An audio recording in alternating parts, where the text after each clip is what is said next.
ہماری ذمہ داری یہ ہے کہ ہم ان ایام سے فائدہ اٹھائیں، کیونکہ کوئی بھی انسان ایسا نہیں ہے جو یہ چیلنج کر سکے کہ ہم اپنے عمل کی بنیاد کے اوپر، اپنے عقیدے کی بنیاد کے اوپر وہاں کا حساب کتاب پورا کر لیں گے۔ یہ بات سخت ضرور ہے کہ کوئی بھی انسان اپنے عمل اور اپنے عقیدے کی بنیاد کے اوپر چیلنج نہیں کر سکتا ہے۔ یہ میں نہیں کہہ رہا ہوں، یہ خود حدیث کے جملے ہیں کہ پروردگار عالم کی بارگاہ میں کوئی بھی احتجاج نہیں کر سکتا ہے اپنے اعمال کی بنیاد کے اوپر۔ کہا تھا میں نے کسی دن توفیق ہوگی تو میں حدیث مفصل یہاں پہ بیان کروں گا، لیکن ہمیں جس چیز کے لیے حکم دیا گیا ہے، ہماری جو ڈیوٹی ہے، جس چیز کے لیے کہا گیا ہے، وہ انجام دینا ہماری ذمہ داری ہے۔ ہم اپنی ذمہ داری انجام دیں، پروردگار عالم اپنا کام کرے گا۔ اگر ہم 80 نمبر کا ہم نے کام کیا ہے تو 20% اللہ کی رحمت ہے، اللہ کی مغفرت ہے، اللہ کا لطف و کرم شامل حال ہوگا۔ 100 میں سے 10 نمبر کی محنت کیا ہے، اس کے بعد سے 56 کروڑ کی چوتھائی لینے کے چکر میں پڑیں گے تو 1 روپیہ بھی حاصل نہیں ہوگا۔ ماہ مبارک رمضان کی حرمت کا خیال رکھنا ہم تمام لوگوں کا فریضہ ہے۔ حرمت کا خیال رکھنے کا مطلب کیا ہوا؟ یعنی اس کے تقدس کو پامال نہیں کرنا ہے، یعنی اس کی اہمیت کو کم رنگ نہیں کرنا ہے۔ ایک انسان ہے، بیمار ہے، معمولاً جو شوگر کے پیشنٹ ہوتے ہیں، پیاس انہیں زیادہ لگتی ہے، یا جو لوگ کڈنی میں جن کے اسٹون وغیرہ ہوتا ہے ان کو کہا جاتا ہے ایک بار آپ پانی پیجئے، یا مختلف امراض میں جو لوگ مبتلا ہیں وہ روزہ نہیں رکھتے ہیں، جان بوجھ کر کے نہیں، ایک مثلا بہت مزہ آتا ہے ان کو، وہ بھی میرے خیال سے دل ان کا بھی دکھتا ہوگا کہ بھائی ہم روزے نہیں رہ رہے، ساری دنیا روزہ رکھ رہی ہے، مجبوری ہے ان کی، یا وہ افراد جو سفر میں ہیں روزہ نہیں رکھ پا رہے ہیں، یا چھوٹی بچیاں ہیں تحمل نہیں کر پائیں گی، برداشت نہیں کر پائیں گی، اس طرح سے، اور دوسرے بوڑھے لوگ ہیں، مرد اور عورت جو ضعیف ہیں، جن کے اندر طاقت نہیں روزہ رکھنے کی، یہ لوگ روزہ نہیں رکھتے ہیں، بہت اچھی چیز ہے، اجازت ہے ان کو، لیکن کیا اس چیز کی بھی اجازت ہے کہ آپ کھلم کھلا جو جی میں آئے آپ کے کیجئے، اوپنلی سب کچھ کر لیجئے؟ نہیں۔ یہ اگر انسان اوپنلی، مثلا میں مریض ہوں، میں روزے سے نہیں ہوں، ہمارے لیے کھانا جائز ہے، لیکن یہ جائز نہیں ہے کہ ہم اوپنلی سب کے سامنے کھائیں۔ یہ حرمت ماہ مبارک رمضان، روزے کی حرمت کا پامال کرنا ہوا۔ یہاں تک تو بات ٹھیک ہے، وہ لوگ جو روزہ نہیں رکھتے ہیں بنا کسی بات پر، بنا کسی بنیاد کے، بہت سارے لوگ ہیں ہمارے بغیر کسی بنیاد کے روزہ آرام سے روزہ خاری کرتے ہیں، جبکہ انہیں معلوم ہے کہ ایک روزے کے بدلے جان بوجھ کر کے روزہ توڑنا، ایک روزے کے بدلے جو ہے وہ 60 روزہ رکھنا ہے، ایک روزے کے بدلے 60 روزہ رکھنا پڑے گا، لیکن وہ دماغ میں یہ بات آتی نہیں ہے، کیونکہ انسان اپنے نفس کا اسیر ہے، اس کو امپورٹنس نہیں معلوم ہے، اہمیت کا اندازہ نہیں ہے۔ ستم والا ہے، ستم یہ ہوتا ہے کہ بھئی روزہ تو رکھ نہیں رہے ہو، منہ کے اندر ببل گم، چوئنگم، گٹکا یا کچھ بھی گھاس پلا منہ کے اندر رکھ کر کے آرام سے سماج میں، معاشرے میں روزے داروں کے درمیان پھر رہے۔ اگر کہیں خدا نخواستہ مولوی صاحب دکھ گئے تو فوراً منہ دب جاتا ہے، جیسے ہی گئے ویسے ہی ہڑہڑا کے الٹ دیتا ہے آدمی۔ یہ کہتے ہیں اسے حرمت پامال کرنا کہتے ہیں ماہ مبارک رمضان کو، اور جس چیز کے لیے منع کیا گیا وہ یہی ہے کہ ماہ مبارک رمضان کی حرمت پامال نہ کرو، اس کا تقدس کو برقرار رکھو، بچا کر کے رکھو۔ دیکھیے قاعدے قانون ہر جگہ کے لیے ہوتے ہیں، ہر چیز میں قاعدہ قانون ہوتا ہے، اس سے ہم آپ فرار نہیں کر سکتے۔ آپ انڈیا میں موجود ہیں، انڈیا کے رہنے والے، اس ملک کے کچھ قاعدے قانون ہیں، آپ کی ذمہ داری شرعاً اور ملکی قانون کے اعتبار سے بھی اور شرعاً بھی آپ کے لیے واجب ہے کہ جو بھی قانون یہاں کے ہیں اس کے اوپر عمل کیجئے، پابندی کیجئے قانون کی۔ آپ ابھی ایک دوسرے ملک میں جائیے گا، عراق جائیے گا زیارت کرنے کے لیے، آپ اپنی مرضی سے نہیں کچھ کر سکتے، جو وہاں کا قانون ہوگا اس ملک کا، اس قانون کے اعتبار سے آپ آگے بڑھ سکتے ہیں۔ ماہ رمضان یہ اللہ کا مہینہ ہے، جب اللہ کا مہینہ ہے تو الہی قوانین پروردگار عالم نے اپنے اس مہینے کے لیے وضع کر رکھے ہیں، بنا رکھے ہیں، یہ ہماری ذمہ داری ہے کہ ہم ان قانون کی پابندی کریں۔ اگر ہم اس قانون کی پابندی نہیں کریں گے تو جس طرح سے دوسرے ملک میں جا کر کے انسان اگر قانون کا النگھن کرتا ہے تو کہاں جاتا ہے؟ جیل میں جاتا ہے، حوالات میں جاتا ہے۔ تو یہاں بھی اگر ہم قانون کا النگھن کریں گے ماہ مبارک رمضان میں تو ہمارا ٹھکانہ بھی آتش جہنم کے علاوہ کہیں دوسری جگہ نہیں ہوگا۔ ماہ مبارک رمضان بہار قرآن کا مہینہ ہے، قرآن کی تلاوت کا مہینہ ہے۔ وَلَقَدْ يَسَّرْنَا الْقُرْآنَ لِلذِّكْرِ فَهَلْ مِن مُدَّكِرٍ، یہ سورہ قمر میں یہ آیت، اور یہ آیت اسی سورہ میں 4 بار تکرار ہوئی ہے۔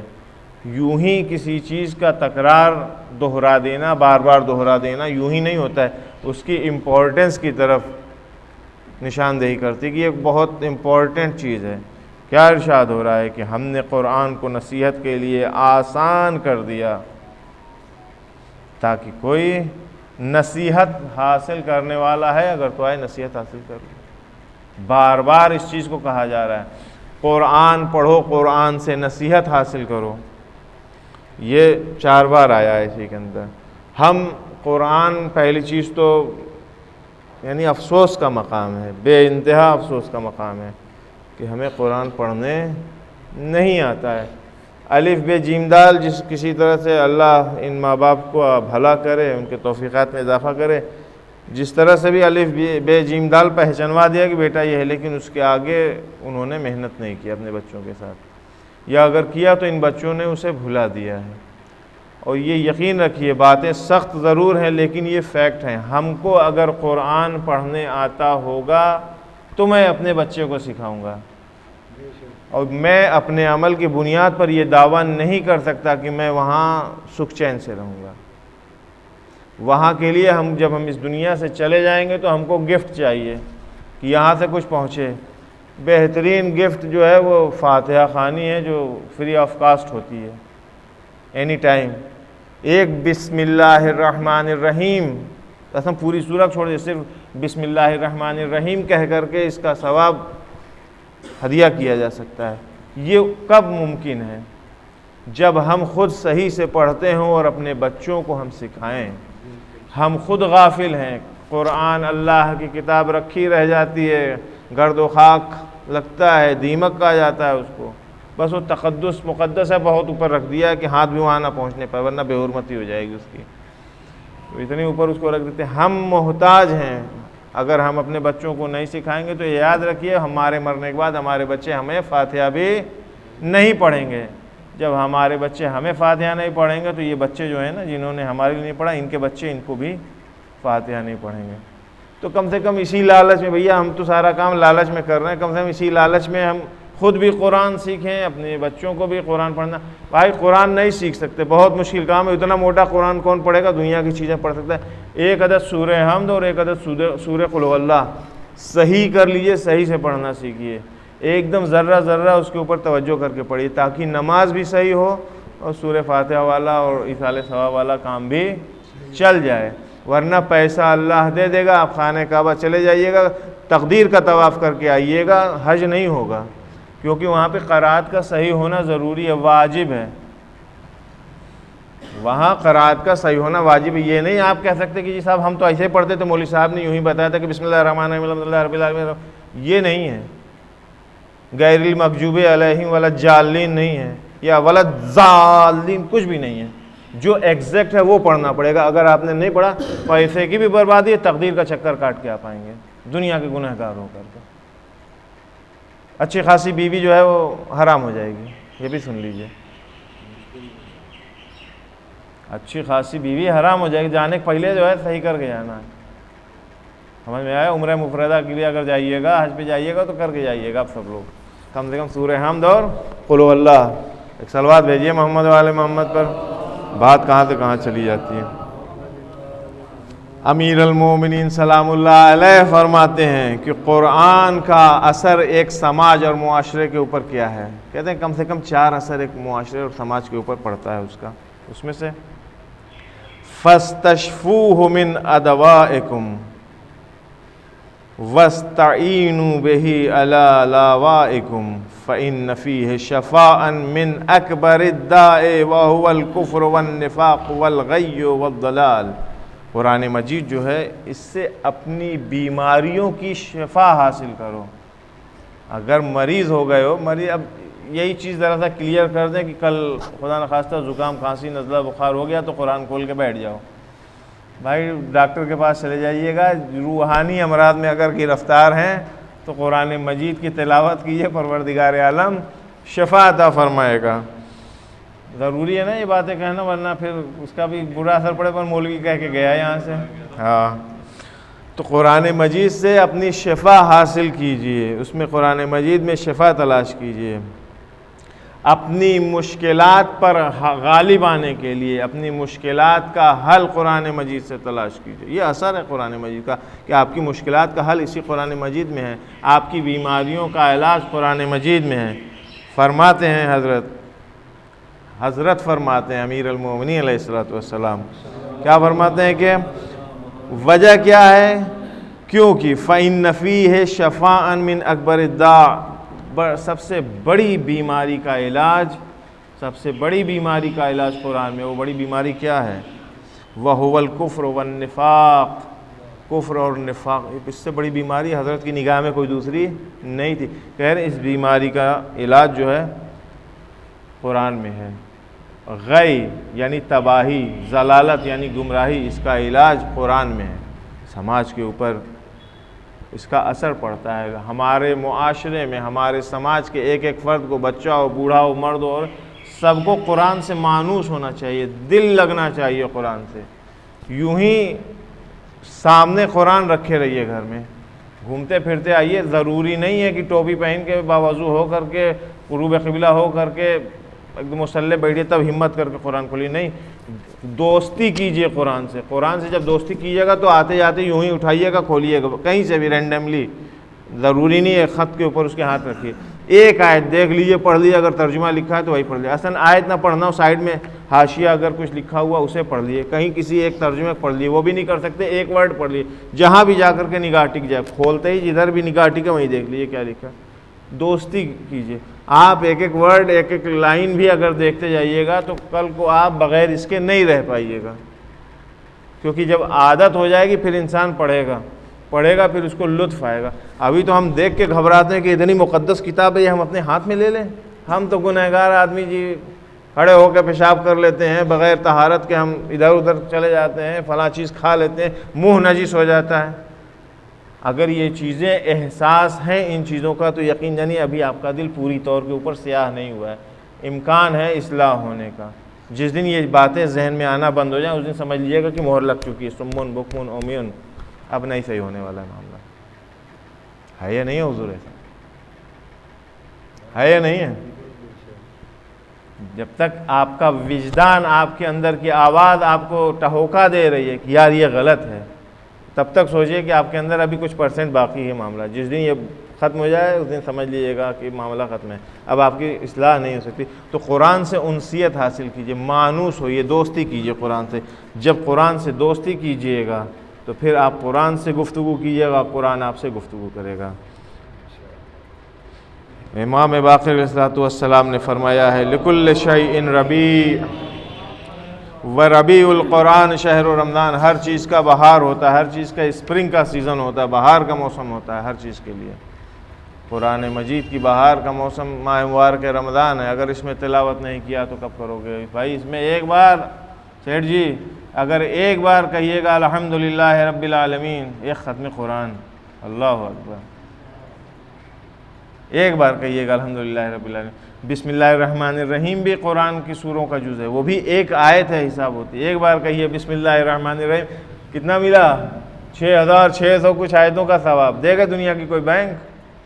کہیں کوئی دے گا؟ پیسہ انویسٹ کرنے پہ اتنا کیا، اصلا آدھا بھی نہیں دیتا، کوئی لے کے بھاگ جاتے ہیں سب۔ یہ ہے قرآن کا اثر، بہت سارے ہیں جو ماہ مبارک رمضان میں انسان اگر قرآن پڑھے تو اس کا اثر کم سے کم یہ ہے کہ اجر الہی پروردگار عالم کی بارگاہ سے پہلی چیز تو یہ ہے کہ اس کو اجر ملتا ہے، ثواب ملتا ہے۔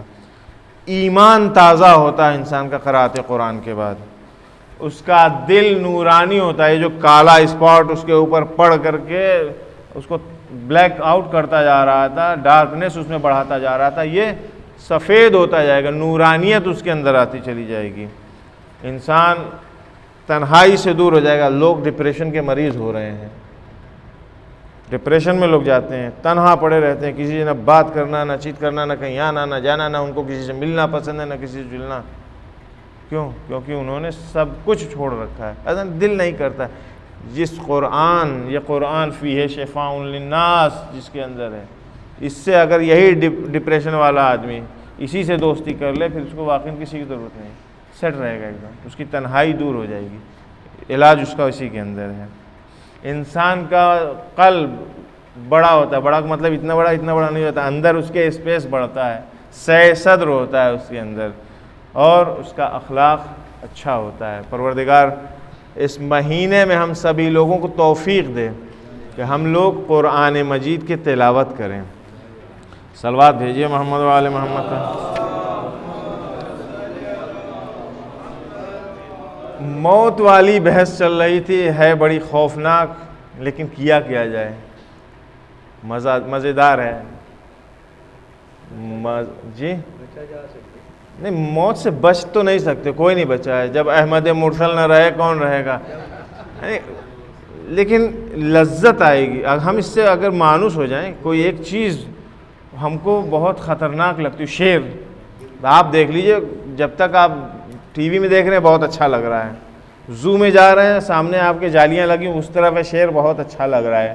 لیکن اگر آپ سامنے سے آ جائے تو وہ جو اچھا لگ رہا ہے، پھر جو ہم سوچتے تھے کہ ہم اس کی پیٹھ پر بیٹھ سکتے ہیں، اس کو ہاتھ سے چھو سکتے ہیں، کاش ہم بھی ایسے کر لیتے، وہیں پینٹ گیلی ہو جاتی ہے انسان کی سامنے سے اگر دیکھ لے تو. ہے یا نہیں ہے؟ لیکن اگر اسی سے انسیت حاصل ہو جائے، اسی سے مانوس ہو جائے، اسی سے دوستی کر لے انسان، پھر کیا اس کے ساتھ تو کشتی لڑ رہا ہے، اٹھا پٹک کر رہا ہے، چھوٹی چھوٹی موویز بنا کر کے، ریل بنا کر کے پوسٹ کرتا ہے انسان کہ میں شیر کے ساتھ ہوں. تو آدمی انسیت ایجاد کرتا ہے. ہم بھاگیں گے جس چیز سے وہ ہمیں دوڑائے گی. ہم کربلائی لوگ ہیں نا، کربلا والا عقیدہ ہمارے اندر ہے. حضرت علی اکبر نے کیا کہا تھا ابا عبداللہ الحسین سے کہ بابا ڈر کیسا، ہم موت پر جا پڑے یا موت ہم پر جا پڑے، فرق نہیں کرتا ہے. یہ تو محبت کیجئے، کوئی گھبرانے کی چیز نہیں، آئے گی سبھی کے آگے پیچھے، 2-4 دن 10 دن دیر ہو سکتی ہے آنا سب کے.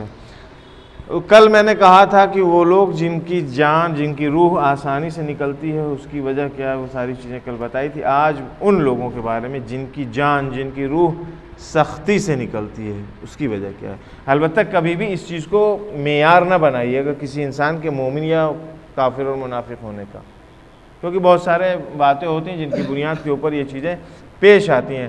سب سے پہلی وجہ سختی سے جس کی جان نکلتی ہے وہ اس کا کفر ہے، بے ایمانی ہے.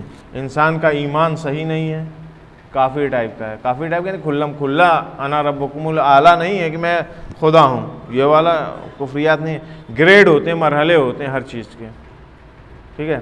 تو یہ جس انسان کی جان سختی سے نکل رہی ہے تو منیمم ریکوائرمنٹ یہ ہے کہ اس کا ایمان گڑبڑ ہے. منیمم جو آپ لیول مان سکتے ہیں یہ ہے کہ آدمی کافر ٹائپ کا تھا. لیکن وہ جو لوگ کافر ہیں ان کی تو ہے ہی، میں اپنی بات کر رہا ہوں، کافروں کی تو نکلتی ہی ہے، بے ایمان لوگوں کی سختی سے جان نکلتی ہی ہے. سورہ انفال کی 50 نمبر کی آیت، وَلَوْ تَرَىٰ إِذْ يَتَوَفَّى الَّذِينَ كَفَرُوا الْمَلَائِكَةُ يَضْرِبُونَ وُجُوهَهُمْ وَأَدْبَارَهُمْ ذُوقُوا عَذَابَ الْحَرِيقِ. جب کفار کا آخری وقت ہوتا ہے تو فرشتہ کہاں سے ان کے سامنے آتے ہیں ان کو بجانے کے لیے؟ سامنے سے صورت کے اوپر مارتے ہیں اور پیچھے سے ایک فرشتہ ہوتا ہے وہ آگے سے پیٹتا ہے، دوسرا ہوتا ہے پیچھے سے بجاتا رہتا ہے. اور جو سوزناک عذاب ہوتا ہے، عذاب الحریق، اس کا مزہ انہیں چکھاتے رہتے ہیں. یعنی یہ روح نکلنے کا مرحلہ ہے جب بجتی ہے. جب بجتی ہے تو پھر یہ اندر اندر چلاتا ہے، جس کی آواز ہم لوگ نہیں سن پاتے ہیں، لیکن اس کو پتہ ہوتا ہے کہ اس کے ساتھ کیا ہو رہا ہے. اللہ کے اوپر جھوٹی نسبت دینا، اللہ کے سلسلے میں جھوٹ بولنا، یہ ایسے بھی ماہ مبارک ہے رمضان میں حرام مبتلات روزے میں سے ہے. اللہ، رسول اللہ اور اہل بیت اطہار امامان معصوم کے اوپر جھوٹ کی نسبت دینا. لیکن کوئی انسان اگر جھوٹی قسم کھاتا ہو، اس کی عادت بن گئی ہو، یعنی واللہ باللہ تاللہ اللہ کی جھوٹی قسم کھاتا ہو، تو یہ انسان، اس کی روح بہت سختی سے نکلے گی. سمجھ رہے ہیں بیٹا؟ بات سمجھ میں آ رہی ہے؟ آواز پہنچ رہی ہے تم تک؟ تم ہی سے پوچھ رہا ہوں. ہاں اللہ قسم مت کھایا کرو. تیسری چیز، اللہ کی نشانیوں کے مقابل میں اللہ کی نشانیوں کے رو در رو آ کر کے جو لوگ تکبر کرتے ہیں، آپ بھی اللہ کی نشانی ہیں، آپ بھی آیت اللہ ہیں، یہ بھی آیت اللہ ہیں، یہ پیڑ پودے درخت بلڈنگ یہ سب آیت اللہ ہیں، اللہ کی نشانی ہے، پتا پتا اللہ کی نشانی ہے. تکبر کس بات کا؟ جس طرح سے خدا نے ہمیں خلق کیا ویسے اسے بھی خلق کیا، جیسے آپ کو خلق کیا ویسے ان کو بھی خلق کیا. کس چیز کے اوپر اکڑے گا آدمی؟ لے کے کیا جائے گا یہاں سے؟ اس کا اپنا ہے کیا؟ سورہ انعام 93 نمبر کی آیت، وَلَوْ تَرَىٰ إِذ ظَّالِمُونَ فِي غَمَرَاتِ الْمَوْتِ، موت کی سختیاں جب آتی ہیں، بَاسِطُوا أَيْدِيهِمْ أَخْرِجُوا أَنفُسَكُمْ الْيَوْمَ تُجْزَوْنَ عَذَابَ الْهَوْنِ بِمَا كُنتُمْ يَقُولُونَ عَلَى اللَّهِ غَيْرَ الْحَقِّ وَكُنتُمْ عَنْ آيَاتِهِ تَسْتَكْبِرُونَ. یہ لوگ جو خداوند عالم کے سامنے جھوٹ بولتے تھے، تکبر کرتے تھے. جھوٹ بولنا یعنی جھوٹا انسان، یہ اس کے نرم دل ہونے کی نشانی نہیں ہے. انسان جھوٹ کب بولتا ہے؟ سامنے والے کو ڈاؤن کرنے کے لیے، اس کی بات نہ ماننے کے لیے. ابھی میں کہہ دوں، ابھی آپ کہہ دیجئے کہ جی آپ سے میں نے کہا تھا کہ مثلا مولوی صاحب مجھے 5 بجے اٹھا دینا، آپ نے کہا تھا، لیکن چونکہ میں خود غافل تھا، میں بھول گیا، میں نے آپ کو نہیں اٹھایا. اب آپ آ کے کہہ رہے ہو کہ جی میں نے آپ سے کہا تھا اٹھانے کے لیے 5 بجے. میں اگر ایکسیپٹ کر لوں تو مولوی صاحب کی توہین ہو جائے گی. میں کہوں گا تم نے کہا ہی تھا. آپ کہیں گے اللہ قسم میں نے کہا تھا. میں نے کہا اللہ کی قسم تم نے نہیں کہا تھا. یہ ہوتا ہے، یہ غرور ہے ہمارا جو ہمیں ایکسیپٹ نہیں کرنے دے رہا ہے. یہ ہمارا غرور ہے، اور یہ چیز باعث بنتی ہے اس بات کی کہ جب آخری وقت آتا ہے، سکرات موت آتا ہے، تو روح پھر سختی سے نکلتی ہے. ایسا کام ہم کرتے ہیں جس کی وجہ سے پروردگار عالم ناراض ہوتا ہے، غصہ ہو جاتا ہے. جب خدا غصہ ہوگا تو پیار محبت سے روح ہماری قبض نہیں کروائے گا، کہے گا جاؤ کھینچ کر کے لے کے آؤ. کبھی کبھی مجرموں کو، ایک تو مجرم یوں ہوتے ہیں کہ نارملی اریسٹ کر لیا جاتا ہے، کبھی ہوتا ہے کہ نہیں کھینچ کر کے لے آؤ، جیسے بھی ہو اٹھا کر کے لے کے آؤ. تو پھر کوئی بھی ہو، اور فلموں میں یہ چیزیں بہت اچھے سے سمجھ میں آتی ہیں. وہ جو نیتا ٹائپ کے لوگ ہوتے ہیں، جب کبھی پولیس والوں کی اسکرو ان کا گھوم جاتا ہے تو پھر وہ مارتے ہوئے سڑک پر لے کر کے آتے ہیں. ورنہ جب تک ڈرتے ہیں، ان کا احترام کرتے ہیں، تو آئیے صاحب گاڑی میں بیٹھیے چلتے ہیں، وہیں حل کر لیتے ہیں. ہوتا ہے یا نہیں ہوتا ہے؟ تو خداوند عالم کا کو غصہ انسان جب دلاتا ہے تو اس وقت جو ہے یہ مرحلہ ہوتا ہے کہ روح جب نکلے گی، اللہ ناراض ہے تو روح بہت سختی سے نکلے گی. اور جب آتے ہیں فرشتے روح قبض کرنے کے لیے ایسے لوگوں تو پھر ان کی بجائی ہوتی ہے صورت کے اوپر، چہرے کے اوپر. ان کے کچھ فرشتے بجاتے رہتے ہیں، کچھ لوگ ہوتے ہیں وہ پیچھے ان کے ڈنڈے بجاتے ہیں. یہ آیات الہیہ ہے، جا کر کے پڑھ لیجئے گا. ایڈریس سورہ محمد کی 28 نمبر کی آیت ہے، جا کر کے دیکھیے گا اس کا ترجمہ. یہ جب ان کی روح قبض کرنے آتے ہیں تو یہ ایک تماشا ان کے ساتھ ہوتا ہے. ہم لوگ یعنی ہم خود، میرے لیے یہ چیزیں بہت نئی ہیں، جالب ہیں، اٹریکٹیو ہیں، یعنی ہم ان چیزوں کی طرف توجہ نہیں دیتے تھے. اگر انسان ظالم ہے، ستمگر ہے، ظلم کر رہا ہے کسی کے اوپر، تو یہ یقین جانے کہ اس کی روح آسانی سے نہیں نکلے گی. ظالم کی روح کبھی بھی آسانی سے اس کے جسم سے نہیں نکلے گی. ضروری نہیں ہے کہ وہ ایڑیاں رگڑتا رہے بستر کے اوپر لیٹ کے، ہم دیکھیں تب کہیں کہ ہاں یار اس کی روح سختی سے نکلی، ایڑیاں رگڑ رہا تھا. اندر اس کے کیا کیفیت ہوگی وہی جانتا ہو. ممکن ہے ایڑی رگڑنے کی سخت اس کے اندر نہ ہو. جو انسان یتیم کا مال کھاتا ہے اس کی روح بہت سختی سے نکلے گی، مشکل سے جان دے گا وہ. جھوٹا انسان، اس کی روح جو ہے وہ سختی سے نکلتی ہے.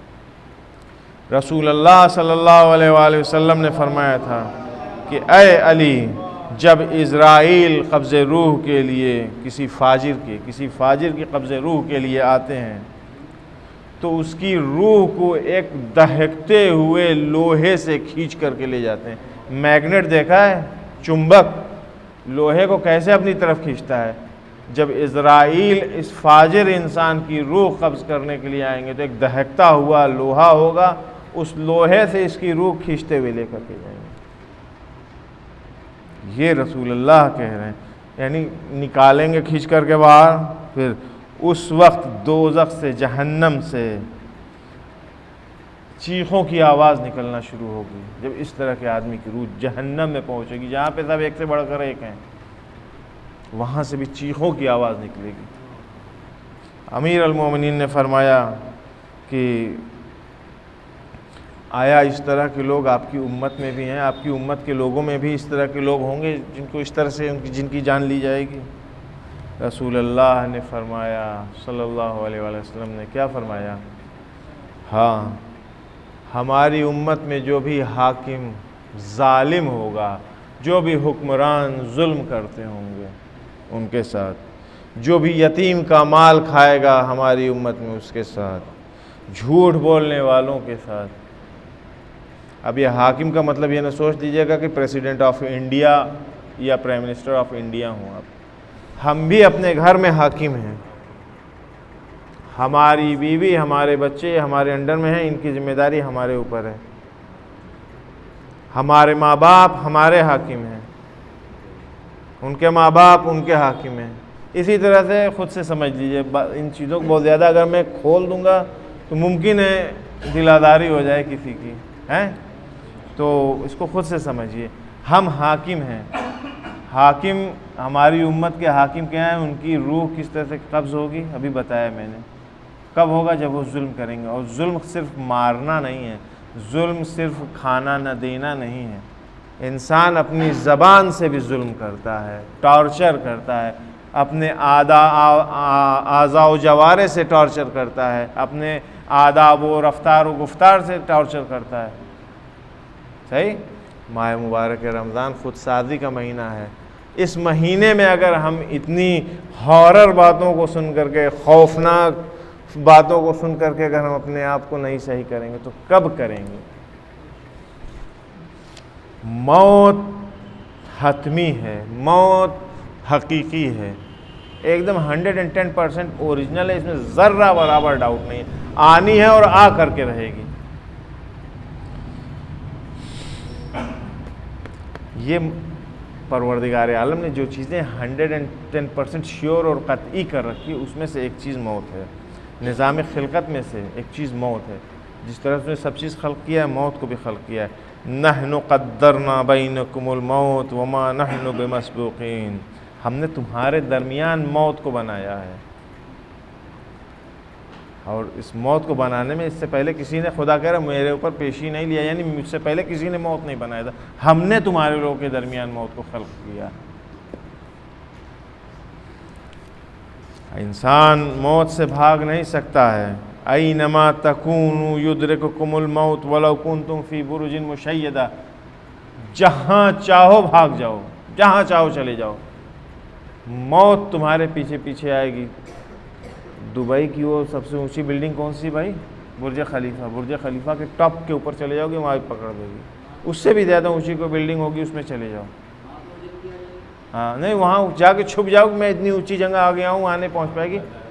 ولو، کیا آیت کا جملہ، ولو کنتم فی برج مشیدہ، اونچی اونچی عمارتوں میں، میناروں میں جا کے چھپ جاؤ، تب بھی وہاں تم کو آ کر کے موت پکڑ لے گی۔ تو موت سے فرار نہیں ہے، لیکن جو سوال ہے وہ یہ ہے کہ موت کب اور کس زمانے میں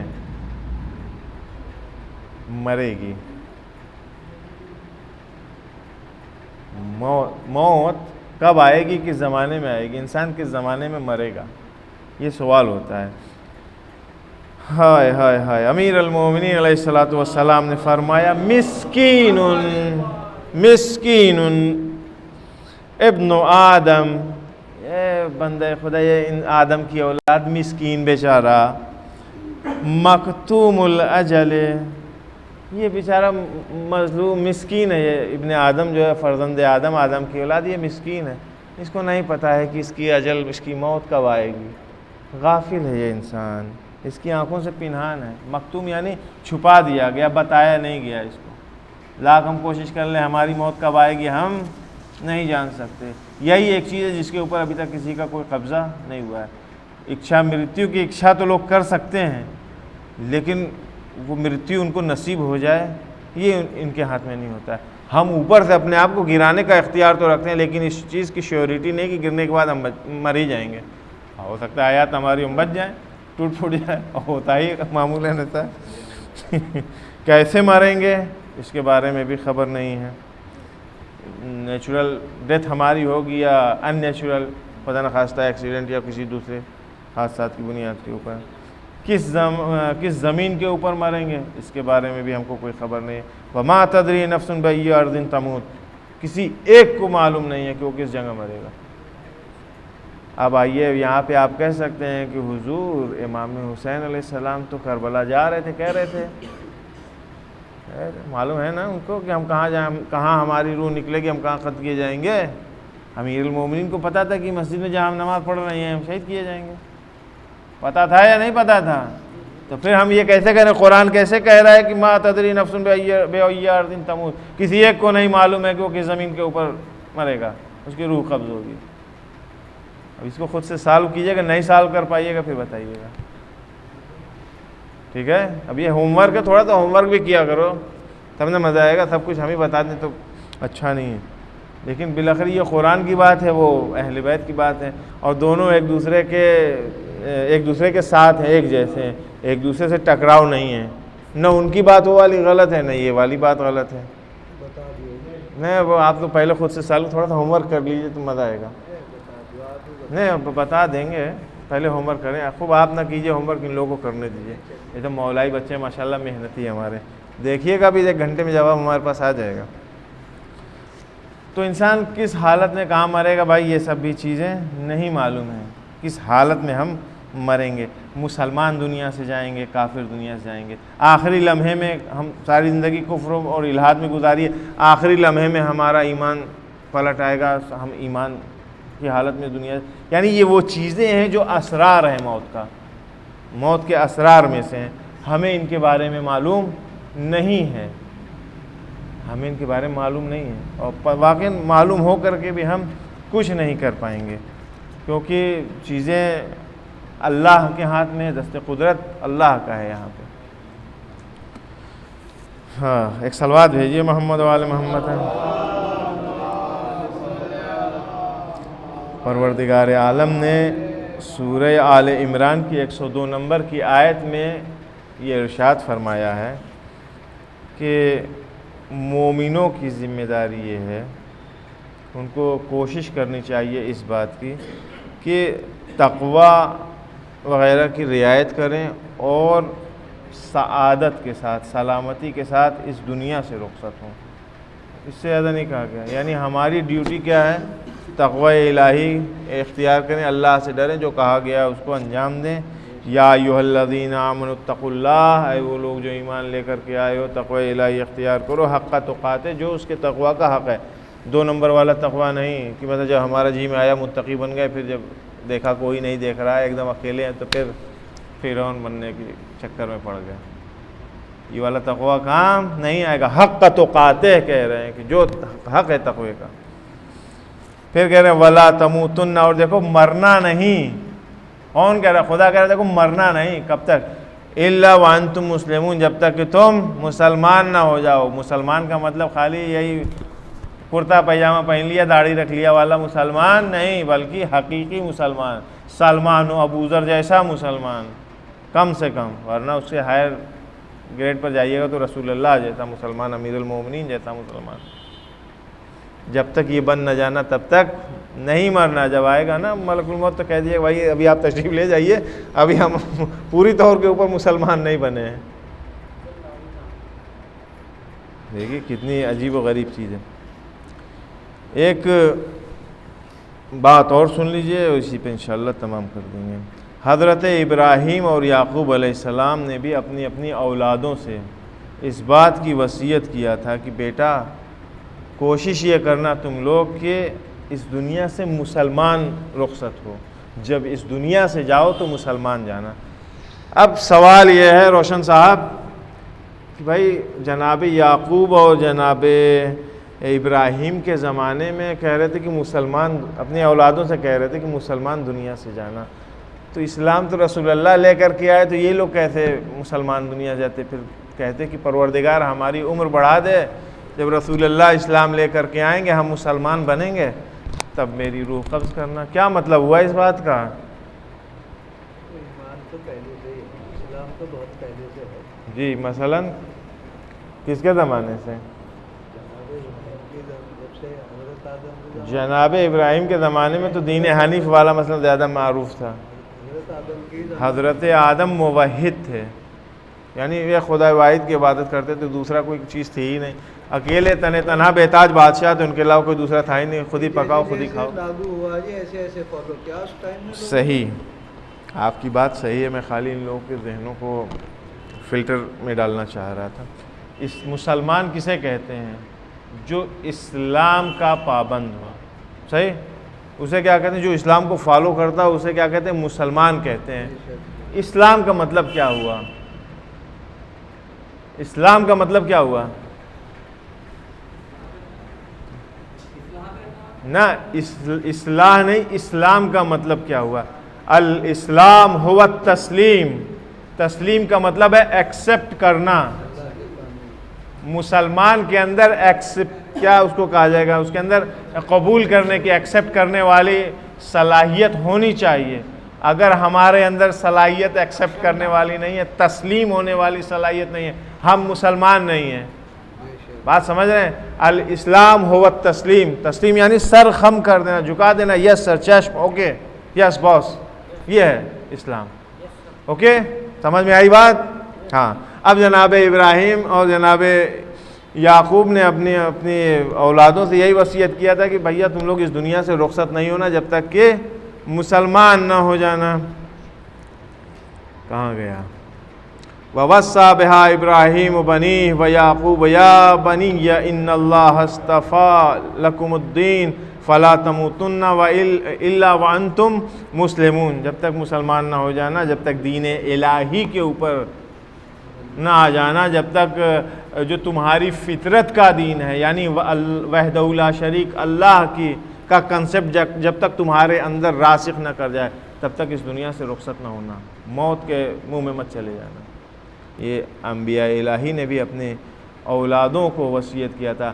خود حضرت یوسف علیہ نبینا علیہ الصلوۃ والسلام جب مصر کی حکومت تک پہنچے ہیں تو وہاں جا کر کے انہوں نے پروردگار عالم کی بارگاہ میں دست پہ دعا ہوئے اور دعا کیا تھا کہ میرے اللہ آخری عمر تک، جب تک بھی میری حیات ہے، سعادت اور سلامتی ہمیں نصیب فرما، ایسا نہ ہو کہ ہم گڑبڑ ہو جائیں بیچ سے۔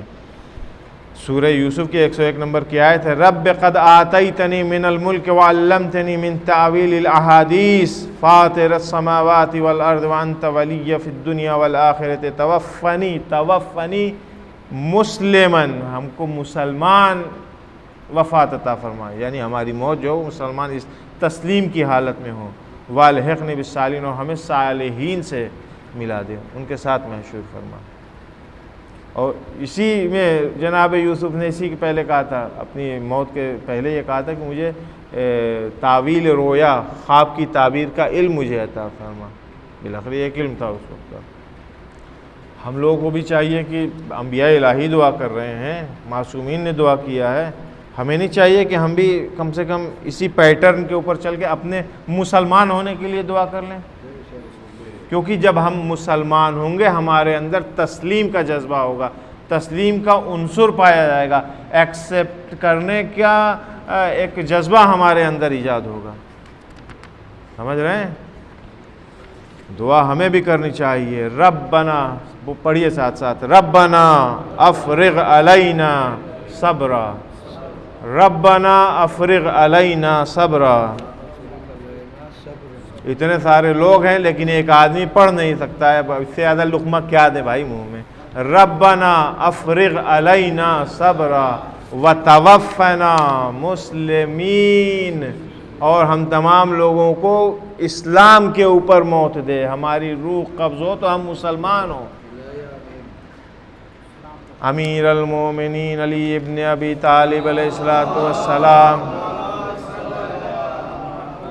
کو جب یہ خبر رسول اللہ کے زبان مبارک سے ملی تھی اسی مہینے میں کہ اس مہینے میں امیر المومنین شہید کیے جائیں گے، تو امیر المومنین کو کسی دوسری چیز کی فکر نہیں تھی کہ میرے بعد حسن کا کیا ہوگا، حسین کا کیا ہوگا، حکومت کا کیا ہوگا، پھر وہ وہاں باقی ہے، یہ باقی ہے، یہ تو رہ گیا جی، بچے چھوٹے ہیں، لڑکیوں کا کیا ہوگا، شادی بیاہ تو بھی ہم نے کیا نہیں ہے، گھر زمین جائیداد تو بنائے نہیں ہے، حکومت کے تو بھی سب 4 سال ہوئے ہمارے۔ امیر المومنین نے کیا سوال کیا تھا رسول اللہ سے اس وقت؟ فرماتے تھے افی سلامت من دینی، آیا یا رسول اللہ اس وقت میرا دین سلامت رہے گا، میں اپنے دین پر باقی رہوں گا؟ دین کون سا دین تھا؟ یہی اسلام، یہی تسلیم، میں اپنے دین پر باقی رہوں گا؟ رسول اللہ نے فرمایا تھا قال نعم قال فاذا لا ابالیہ، کہا تھا کہ ہاں تم اپنے دین پر باقی رہو گے، تو امیر المومنین نے کہا تھا پھر تو کوئی فرق ہی نہیں پڑتا ہے، کوئی مشکل نہیں، آتی رہے موت، شہادت آتی رہے، تلوار چلتی رہے۔ لہذا ہمیں بھی کوشش کرنی چاہیے، ہمیں بھی اپنی عاقبت کے سلسلے میں فکر کرنی چاہیے کہ ہم ہمیشہ اس دنیا میں رہنے کے لیے نہیں ہیں۔ جس طرح سے وہ بچہ جو ماں کے پیٹ میں 9 مہینے رہتا ہے، اس کے بعد سے وہ دنیا اس کی ختم ہوتی ہے، اس دنیا میں آتا ہے، ہم لوگ بھی اس دنیا سے اس دنیا میں، اب اس دنیا سے ایک دنیا باقی ہے۔